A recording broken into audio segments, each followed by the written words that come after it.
Good. Well, yes, thank you. I'd like to begin by acknowledging traditional owners, the Wurundjeri, and pay my respects to their elders, past, present, and emerging, and also offer my congratulations and thanks to our organisers, to Georgina and to Nina and Zach. It would be no barrel of laughs, I think, organising a conference in a pandemic, and it's absolutely fantastic that we're here for it, so thank you so much. There's a brief note in the Menzies papers in the National Library, handwritten by Curtin and addressed to Dear Bob. It's to Menzies, by this time, of course, a backbencher, dated the 7th of November 1941. Curtin told him that in a cable he'd received from Churchill, the British Prime Minister had concluded his observations with the message, "Give my regards to Mr Menzies. I am so glad he is on your war council. I thought you would like to know that," Curtin added. The voluminous writings on Robert Menzies and John Curtin are in fact agreed on one thing, and that is that they had a cordial and courteous relationship. It would be a trivial point, except that the declining civility of our own political discourse should alert us that such matters are not to be treated lightly or taken for granted. It's not, however, necessarily the most important factor to consider in their relations. Party politics of the 1940s, more than our own, depended on wider movements and forces. Curtin was de facto leader of a complex and fractious movement, not merely of a few dozen members of Parliament who assembled from time to time in the sheep paddocks of Canberra. Menzies too led a party that had come into being in part through actions undertaken by powerful business and media interests, but also the mobilisation of a large constituency of dissatisfied citizens in the early 1930s, coming out of the Depression. And the same was true, I think, of the Country Party in the 1920s and 30s. So any consideration of these two leaders, the positions they took, the relationship between them, needs to keep that wider context in view. Now, by leaving aside such complexity, it would be easy, and perhaps too easy, to present Menzies and Curtin as contrasting representatives of two traditions in Australian politics. I don't know, liberal and socialist perhaps, or middle class and the working class. How is this going to work? Oh, look at that. Whoops. Oh, no, I've gone too far now. There we go. Oh. Yep, good. Okay, now it's true they occupy very different places in our collective memory. Interestingly, in each case, that collective memory has a foundation document, I'd argue. For Menzies, it's the radio broadcast we've already heard about, delivered in May 1942, The Forgotten People.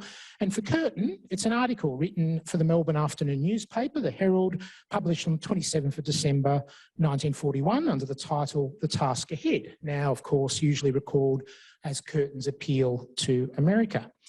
Now, moments such as these and their legacy in ink and memory, I guess in digitised form these days in PowerPoint, they give rise to myths and legends. Menzies' broadcast has come to be understood as prefiguring the political appeal that would eventually bring him to power and sustain him in office. But The Forgotten People was not a major event in its time. There's no evidence of the phrase itself resonating widely. I mean, The Age's brief report on the broadcast didn't even use the phrase "forgotten people" even once. It framed the talk as a defence of the middle class. Other commentary referred to a forgotten group. I don't think that was ever going to take off, was it? The forgotten group. The broadcast has acquired its significance through subsequent mythologising and indeed historicising by people like Judith and David Nutters. Curtin's article made a bigger splash, but it was a messy splash at the time. It attracted a chorus of critics at home and abroad, neither Winston Churchill nor the leader of the nation being appealed to.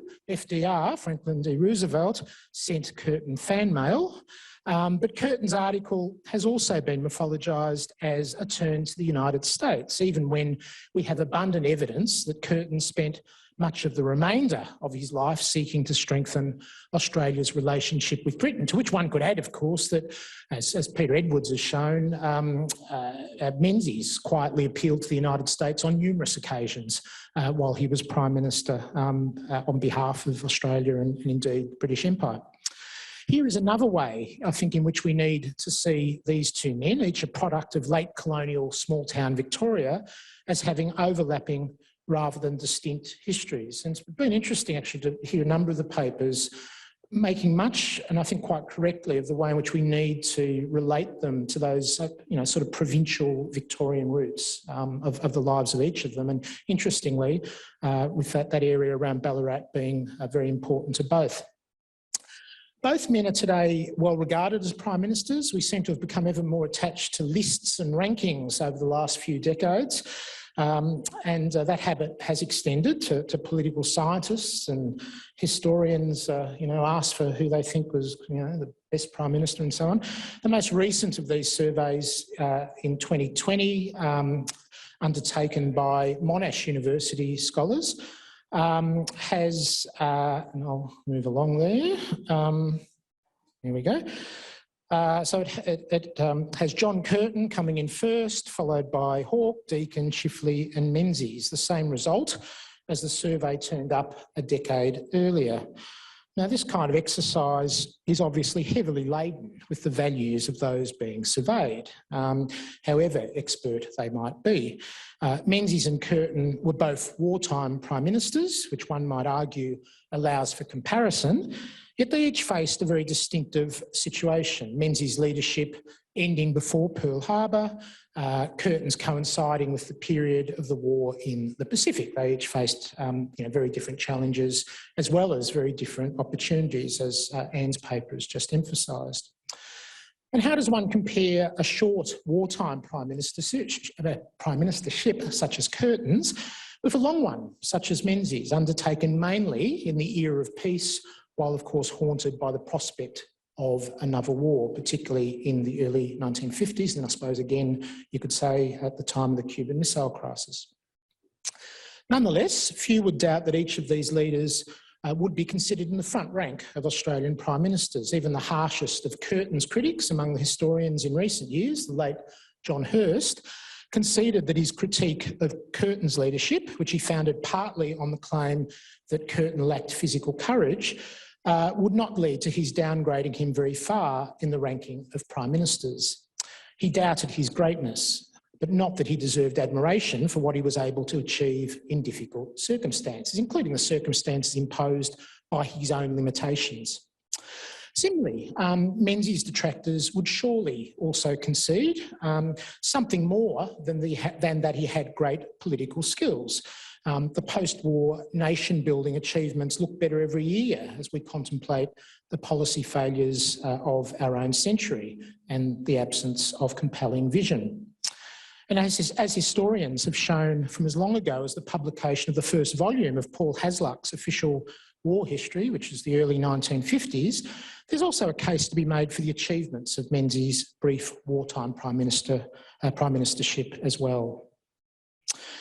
Now, we know more of Menzies' estimation of Curtin than the other way round. Menzies wrote of Curtin in his 1967 memoir, Afternoon Light, Some Memories of Mendevin. I agree with David. I think it holds up rather well, rereading it for the first time in many, many years, actually, just recently. Overall, it's a generous assessment of Curtin, although it's notable that among the principal virtues that Menzies found in Curtin was his willingness to put aside socialism during the war. In contrast with Chifley, who helped destroy his government with his efforts to nationalise airlines and banks, I'm paraphrasing Menzies here, Curtin was, and I quote, confronted by a practical and difficult world, and he responded by having, again, quote, grafted a pragmatic approach onto the historic dogmas of his party and so make a fine place in Australian history. Now, I think in our efforts to narrate and interpret the lives of others, we tend to reveal a fair bit of ourselves.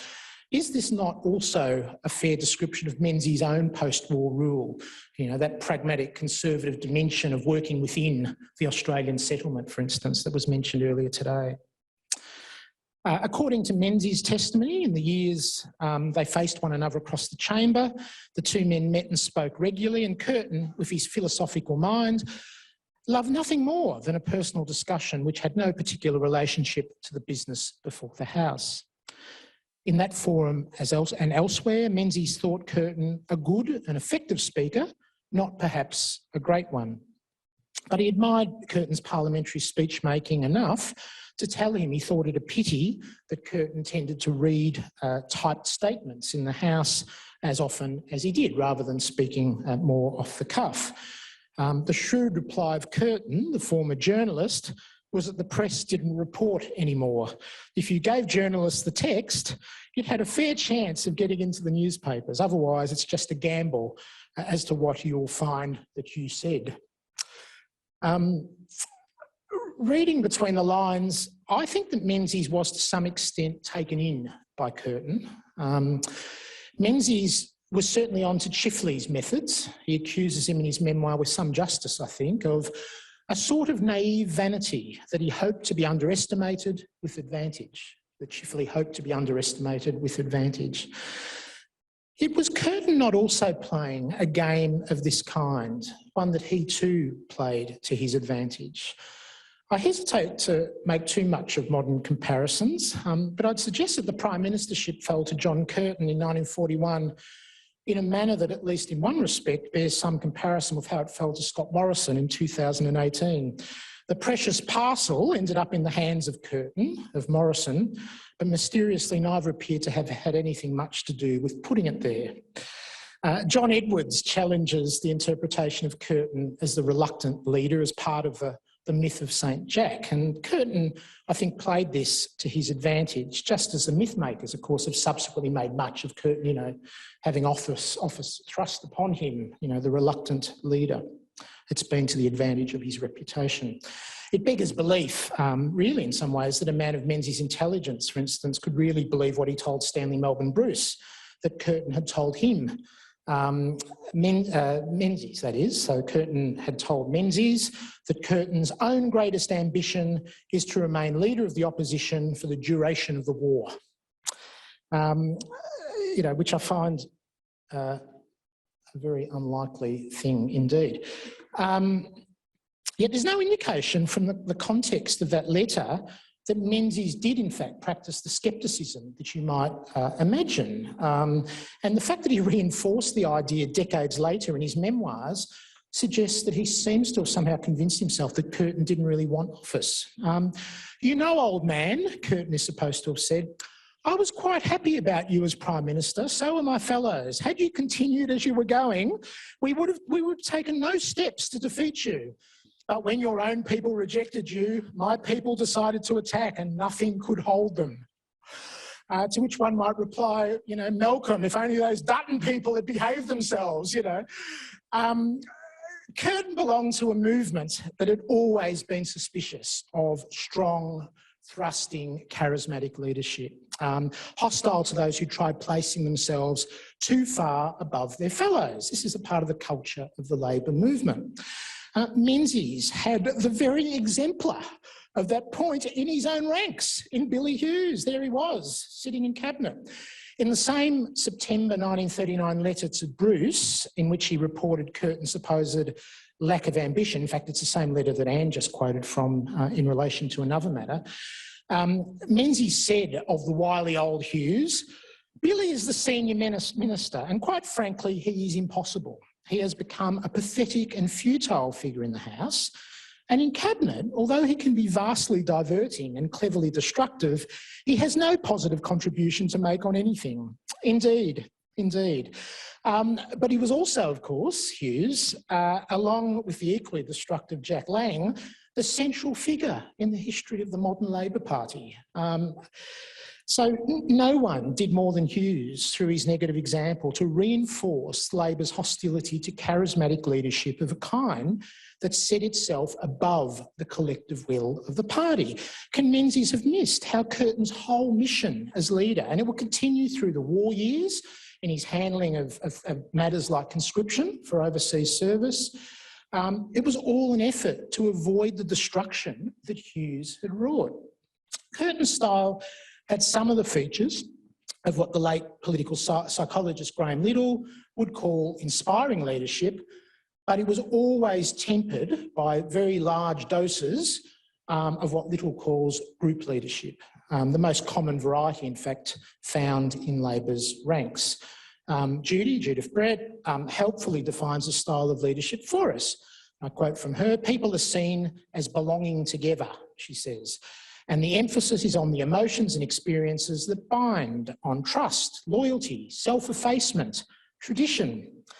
Billy Hughes never sought self-effacement, but Curtin did, even if it was an act, performative, in the way that Menzies suspected Chifley was doing, but which for some reason Menzies didn't seem to recognise quite so well in Curtin, perhaps because he liked him, perhaps because it was a generous reading of Curtin's character. These considerations are also relevant in the matter of forming a national or all-party government. As is well known, Menzies had sought to draw Labor into such an arrangement even before the 1940 election, the one that destroyed Menzies' majority. After that election, he redoubled his efforts, but could only succeed in getting Curtin and Labor to agree to join an advisory war council. And there were further attempts after Menzies returned from London in May 1941 for the same thing. When his leadership was on the ropes in August, he offered to stand aside and serve in a government led by Curtin. Curtin again refused him, and Menzies' response, as we know, was to resign as Prime Minister in favour of Arthur Fadden, a non-solution that announced the coalition could really no longer govern. Now, Menzies seems to have imagined, even in his memoirs, that Curtin was open to persuasion. Again, I believe he overlooked the overwhelming influence in these matters of Curtin's style, his collegiality in relation to his own party and his polite formality in relation to political opponents such as Menzies. Whenever a proposal came to him, Curtin would take it to his party, which would duly reject it on each occasion, in line with formal party policy toward coalitions. This was Curtin's style, as already explained, his conformity with a model of group leadership. There was, however, one very prominent enthusiast for national government, and there we go, on the right thing. Very prominent enthusiast for national government or all-party government in the party, and that, of course, was Herbert Vere Evatt, who'd come into the Parliament at the 1940 election after resigning from the High Court bench. The fingerprints of Evatt's plotting would not have been missed by Curtin, but Curtin, unlike Evatt, or I'd suggest Menzies, understood that the entry of the Labor Party into a national government would almost certainly have produced a major split. The situation in New South Wales was especially delicate.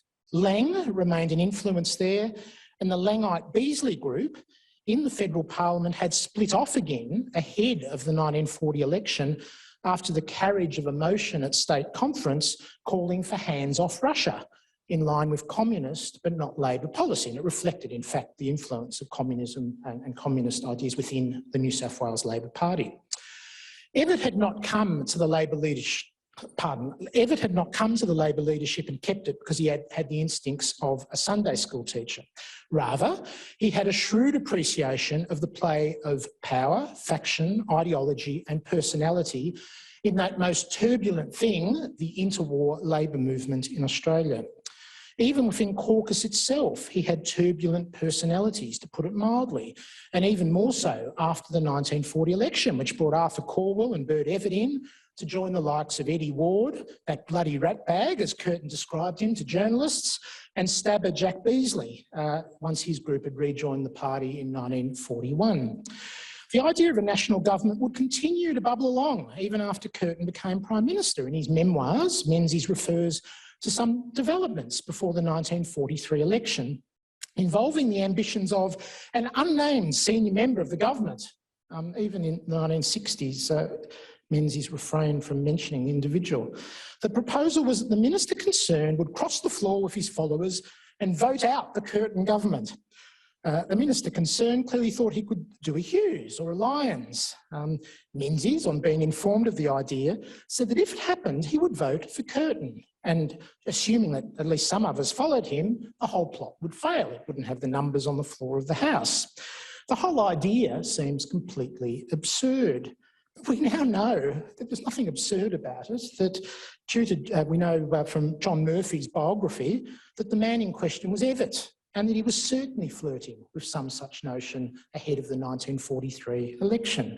When Menzies told Curtin the story, the latter replied he was not tremendously surprised. What a party Curtin led. This is 1943, with an election coming up.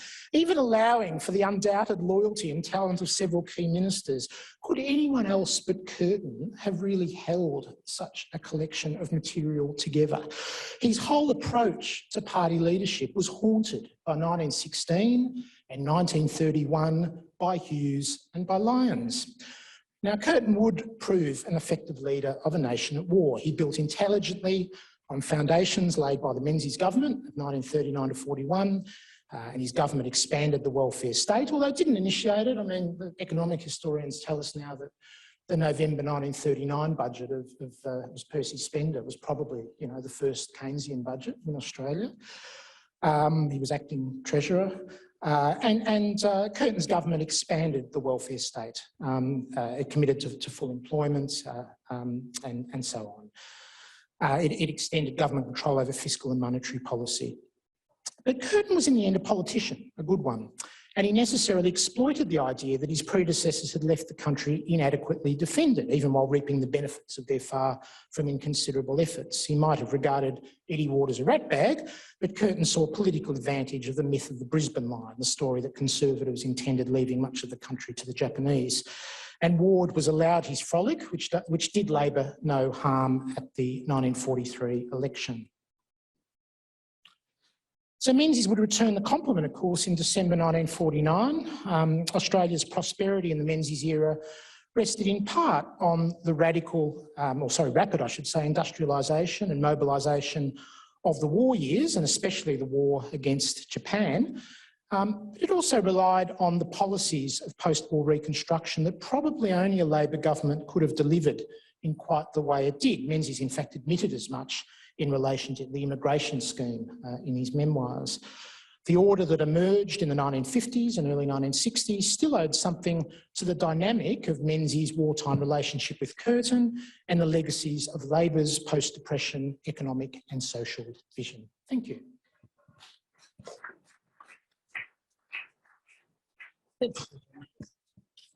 Sorry, my shepherd's crook was about to come out then, Frank, but very interesting, and I think, you know, a lovely continuation of Anne's presentation.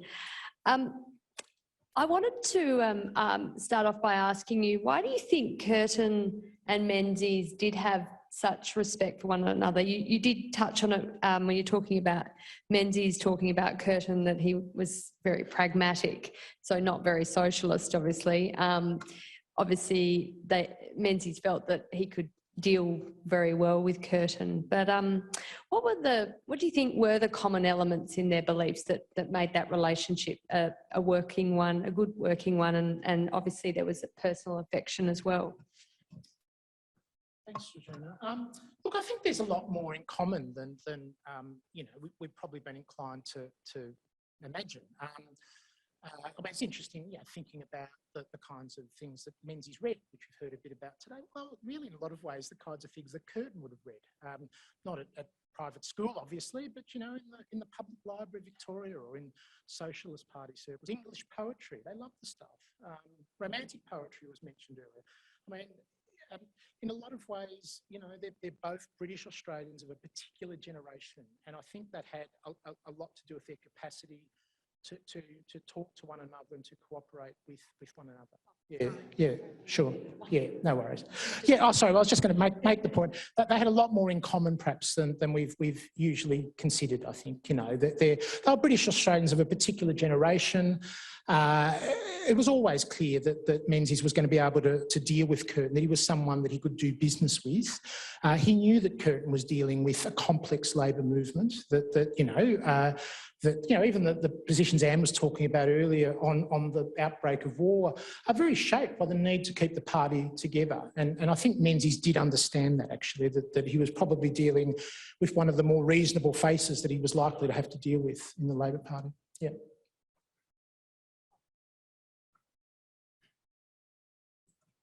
Got another online question, again from David Lee at UNSW Canberra. How would you compare the attitudes of Menzies and Curtin towards federalism? Yeah, well, we know that the Second World War became a major, a crossroads really in terms of the greater power of federal government, obviously in terms of revenue with the income tax, the uniform tax case or the legislation, and then the High Court case, as well as control over banking. And yes, I mean, Labor quite ambitiously used the war power in order to increase its control over the economy and society, actually, during the Pacific War. Manpower regulations, you can go through the whole gamut, price control and so on. I mean, clearly the Menzies government had been doing some of the same things. I mean, it had obviously begun introducing rationing and so on. I mentioned, the shift to a more Keynesian approach. So, there were continuities, but clearly, in terms of greater central power for the Commonwealth, I think Labor did it with perhaps greater ambition and greater aggression, I suppose, but it also faced a very different situation. It faced the war against Japan, which lurked as a possibility during the Menzies period, but of course didn't break out while he was Prime Minister.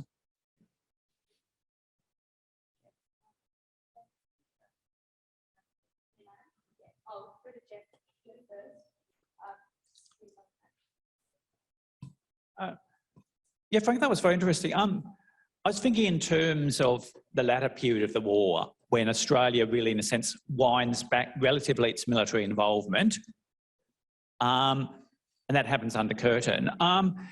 Does Menzies express any views about the fact that Australia's level of boots on the ground military involvement in the latter part of the war is actually wound back perhaps relative to what it could have been? Australia doesn't really seem to be pushing to be involved in the conquest of the Philippines and so on. Is happy sort of being stuck in the kind of Papua backwater. Is that something that comes up at all in terms of politics at the time? Yeah, to be honest, Jeff, I haven't looked closely into Menzies' response to the latter, the policies of the latter war years. I mean, the UAP and indeed Country Party are quite critical of the split between the AIF and the CMF, for instance. I mean, that's a major issue for them.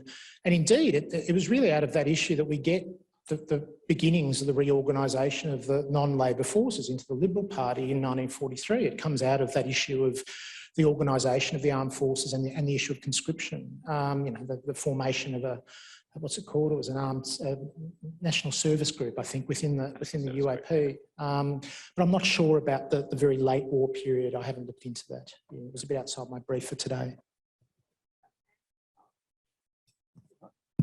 I think what your point about Curtin being the great unifier is so good, and it's such contrast to Robert Menzies of that period as a leader. They both are in complete contrast. You've got Curtin, who's got this party that's been split and is looking like it could split again, and it comes in after 1940 and makes even more trouble. But he manages to hold the group together, and you say because of his experience. And then you have Menzies, who hasn't been in federal politics all that long, and he spent most of it being a bit of a Peter Costello trying to get the top job. And then he's left with this disastrous, hardly a majority.